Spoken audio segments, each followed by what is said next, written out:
Coronavirus, Williamson moves to reassure parents over school reopening plan. The Education Secretary lavishes praise on teachers as he says that the best place for children is in the classroom.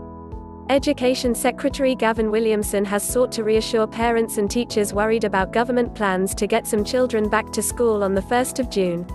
Mr. Williamson, speaking at the Daily Downing Street briefing on Saturday, said the plan to allow very young school children to restart at the start of June and others to start later was based on the best scientific advice and put children at the heart of their decision.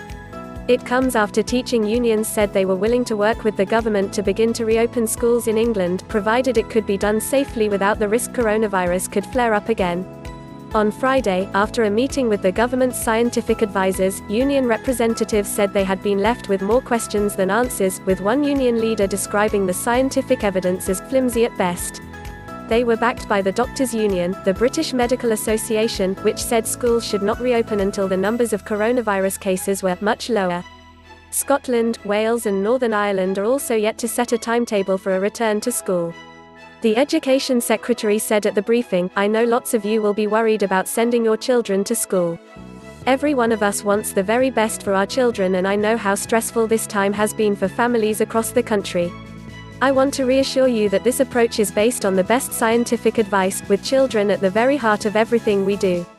Mr. Williamson added that his department has set up a hierarchy of controls, insisting that people stay at home if they have coronavirus symptoms and that proper hand washing, hygiene and cleaning routines would be put in place in schools. He said the reopening would be done in a very, very cautious and phased way. He praised teachers for going above and beyond the call of duty, for continuing to teach children of key workers, as well as making sure children at home were given the resources they need. "You have simply been outstanding and we are so grateful for what you've done," he said.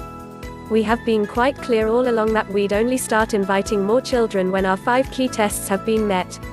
That position has not changed, nor will it." But he added, "We can now start the planning for very limited return to school for some pupils potentially as early as next month." He said mixing was a key element of what needs to be done, but that was why we have gone in this initial stage of much reduced sizes down to a maximum of 15. "We have looked all across Europe to see how this best works," he added. "We have seen some good examples in nations such as Denmark where it seems to have worked very well. We are creating a protective bubble around them, reducing the amount of mixing and making sure that those small groups stay together almost like a family within a classroom." He suggested that by cutting the amount of contact they have with other teachers and children, it was hoped the risk of potential infection was dramatically reduced, but added that his door was always open to teachers if they have any concerns. General Secretary of the Nassau Teaching Union Patrick Roach welcomed Mr. Williamson's commitment to talk, saying it was essential ministers provided the reassurance teachers were seeking. How many cases are in your area? Updated daily. How many cases are in your area? Updated daily. England's Deputy Chief Medical Officer Jenny Harries said it was the behaviour of young people that would have more impact on the R number, the rate at which the virus spreads, than simply going back to school. That was why the youngest children would go back first. She said, "The model that's been adopted, the suggestion for younger children to go back to school, is not just because of the school environment, but it's about the behaviours that go with it. If you pull back a whole load of older children, they tend to get on buses, travel longer distances, have different social interactions. And some of those social interactions are actually far more significant in moving the R value than just going back to school."